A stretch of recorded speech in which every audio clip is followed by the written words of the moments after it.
Hey guys! Welcome to our second episode of Cocktails and Conversations, and this week Alicia made the cocktail, so she's going to tell you what's in it. Yeah, well, this cocktail today is a little bit different because it's snowing outside, so I figured we should do something warm. So I made a spiked hot chocolate, and I just put regular, what is it, Swiss Miss, I think? What's the Swiss Miss hot chocolate. Swiss Miss hot chocolate with a little bit of vanilla almond milk and some Baileys, and then I put some pumpkin spice whipped cream on top. This whipped cream, this is the first time I'm tasting it. It's pretty good. It's good? Yes. Yeah. Today's topic is going to be all about how to crush it or make the best of 2017. And we're just going to share some tips on how you can, take advantage of the whole year ahead of you and come out on top. So I think KEAMONE'S going to start. So we know that the year kind of just started, but January kind of took forever to end. And some of you are probably wondering, like, what the hell? Just like wondering when is shit going to start to look like it's getting somewhere. So we just wanted to share our little pointers on what we think, you can do to help maximize and get the best out of your year. Pretty much. So the first point is that you need to surround yourself with positive and like-minded people. It's kind of like either or both. If you could get to be surrounded by all positive people, that's amazing because they're going to support you and push you to do the things that you want to do.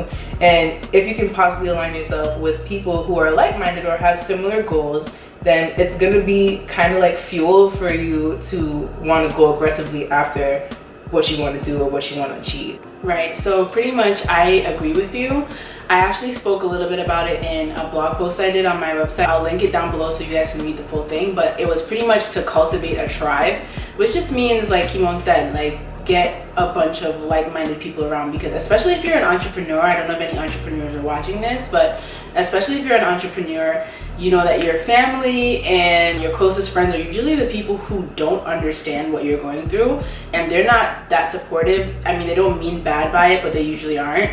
So developing a circle of people who you can, bounce ideas off of or go to with your problems or your successes is always good to help you to continue to, grow as an entrepreneur or as a business person or just in your career in general. Yeah, and also what goes hand in hand with that is if you're going to surround yourself with positive people or like-minded people, then you kind of need to get rid of the negative people, which I'm not telling you to go on some rampage and just like delete everybody out of your contacts, but sometimes you just got to go a little ghost on some people because they're just not adding. You just gotta understand. You just gotta understand. Like, you can't bring everybody with you to the top. It just doesn't work out that way. Like, no, seriously, like you outgrow people, and that's just the reality of it. Yep. Okay. So for me, the first thing I'm gonna say is that you have to understand that you can do anything, but not everything. What I mean is that there are a lot of times where we as individuals have a lot on our plates, including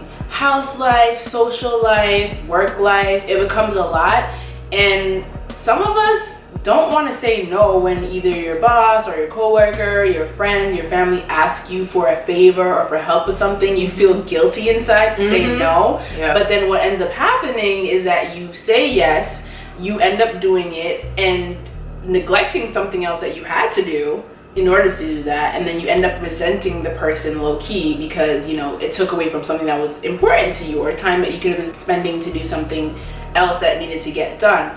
So I just think it's important for you to understand you can't do everything, prioritize the things that you need to do, and just understand that you're gonna have to say no sometimes. It's okay to say no sometimes. They'll be mad at first maybe, but then they'll understand. You know what I mean? Yeah, and that kind of also links to you having to put yourself first, because at the end of the day, you came into this world by yourself, you're gonna leave by yourself, and if you keep sacrificing other people's needs and other people's wants and wanting everyone to be happy, then you kind of assed out. Yeah, it's kind of like you gotta live up to your own expectations and not the expectations of somebody else, pretty much. Yeah, definitely agree with that. I don't know why my hair keeps getting stuck in my eyelash, guys. This is actually ridiculous. Anyway, so my second pointer, or what are we calling these, like tips? Yeah, so my second tip is that you need to create a game plan and stick to your game plan. So when I say that, I don't mean like, oh, I'm trying to take over the world and then that's the game plan. You need a detailed strategic game plan with like step-by-step tasks or whatever it is that you need to do to get to your ultimate goal. So my advice to you is like get a book or an Excel spreadsheet or something and literally like break everything out into very, very great detail and follow it. And of course, things are not always gonna go the way you want them to go, so you're gonna have to switch it up and adapt and change some of your steps. But the important thing is to make sure that you're still making a way to your ultimate goal. And I feel like that's definitely very important. I know we're all trying to figure things out still, but unfortunately, if you don't have a game plan, then you're gonna be kind of lost, and it's gonna make everything just 10 times worse. Yeah, pretty much. If you have no direction, then you're pretty much just gonna waste your time bouncing around back and forth because you don't really know where you're trying to go or what you're trying to do. So it doesn't make any sense. Make goals. Now, this is very generic. Everybody says make goals. I know you've heard it like a million times, but I think that it's very important to have at least 3, like 1 to 3 main goals for 2017. So, you know, you could take your book out right now, write it down. You can pause here and make 1 to 3 big goals that are, you know, reasonable, that you think you can achieve in the next 11 months or so. And what I want you to do is then stay focused with those 3 goals, as in any little decision that you have to make on a day-to-day basis, whether it's a small decision or a big decision, if it doesn't contribute to 1 or 3, however many ever goals you have, if it doesn't apply, then you just shouldn't do it. You shouldn't waste your time. I agree with you, but at the same time, I feel like sometimes we have these 3 big goals, right, in our heads, and then you get this amazing opportunity that's like no fucking way aligned with those 3 goals. Yeah, and it's a great thing to do. Does that mean you don't do it? And that's the thing. I kind of feel like the whole point is to make decisions based on what it is that you want to do. Now, that doesn't mean that every little opportunity that comes your way, even if it's a great opportunity, that it's for you. If it's not even near anything that you are interested in or anything that you want to do, just because it's a good opportunity and other people would die to have it doesn't mean that you should take it, because I feel like in the long run you're then doing yourself a disservice. I mean, I guess it goes both ways, because I've heard and know a lot of people who ended up in situations where it was an opportunity that they didn't want, and they end up loving it, and it's like the best thing that ever happened to them. I mean, yeah, but I feel like that often happens when there's some type of underlying interest. You know what I mean? So you're saying like if you're like in no way at all attracted to or interested in the situation, that you should just call it a dub. Just abort. Got it. Alright, so my last tip is that you need to get over your ego and your excuses, and they are one and the same. Any excuse you make is a result of your ego, and I'm gonna tell you why. I'm gonna tell you why. It's because, say I'm supposed to go and fill my car up with gas today and it's raining outside. I don't want to feel like I'm a bum. So making an excuse and saying it's raining outside, I can't do this, makes me feel better inside, but the truth is that's just your ego trying to make you feel better about something you should have done that you didn't do. Right? You see what I'm saying? I agree. So you gotta just throw it out the window. You gotta get rid of the excuses. And I'm so guilty. Like, my entire 2016 was a big fucking gold bag of golden excuses. And no, it's crazy. Like, you can get lost in your own excuses and you just end up wasting time. So you gotta get rid of the excuses. If there's something you want to do, every single excuse you have, write it down and just get them out your head. Throw them out your head and just do what you have to do to get to what you want to do. Do you understand? Yeah, it's kind of like something I like to say sometimes. It's don't make excuses, make adjustments, because every excuse that you have for not doing something that's important, most likely you're kind of making it up in your head. So you just adjust to the situation. I'm telling you, and like, get it done. This is the king of like all setbacks is excuses and ego. I have to agree. So totally. You just gotta just toss it. Literally just dig a hole in your backyard, write my ego and my excuses, and just fucking throw it in the hole and bury it, and never ever dig it up again. Yeah, and I know that this is easier said than done, but sometimes you gotta keep your eye on the prize. And it's not gonna be easy, so of course it's easier said than done. But this, like, you getting the best out of your year is not something that's gonna be a fucking walk in the park or playing 2K. Like, but you know, diamonds are made through pressure. Exactly. So you gotta do what you gotta do. Okay, so my next point is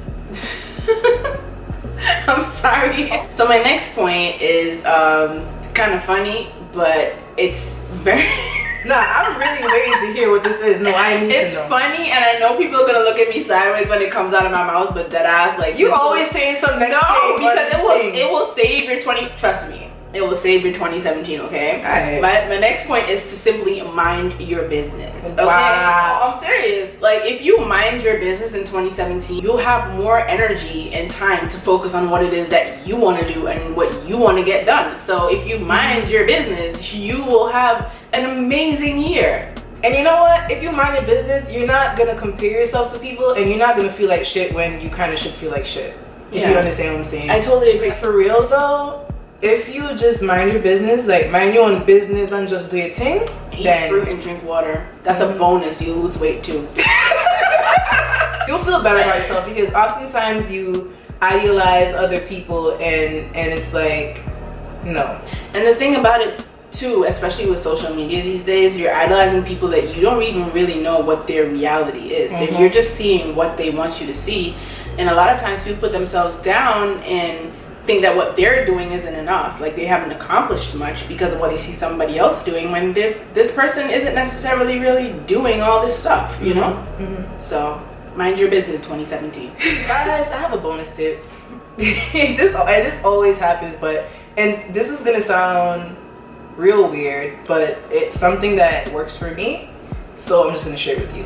When you look better, you feel better. So take care of yourself. Like, understand that yourself is a priority, and keep yourself looking good. Like, on days when I feel like I'm in the dumps, I get up and I get dressed really nicely, and I, like, you know, get my face all glowy and shit For the gods. And then it totally impacts my mood, like, to the umpteenth degree. So just take pride in yourself. If you gotta take a day, like a personal day, to go get your nails done, guys, you can get your nails done too. Like, pamper yourself, and you'll feel better, and it'll help you conquer, like, literally the world. So yeah, I agree. Take care of yourself inside and out. Absolutely. So that concludes this week's Cocktails and Conversations. We wanted to keep it really short and sweet for you guys, but definitely share some of your 2017 tips, because I'm pretty sure we left out a whole bunch. And make sure you guys follow us on Instagram. I'm going to link it on the screen right now, and it's also going to be in the description box below. So make sure you connect with us there so you can see how we plan to and how we execute crushing our 2017. Thank you guys so much for watching, and stay tuned for our next episode. Bye!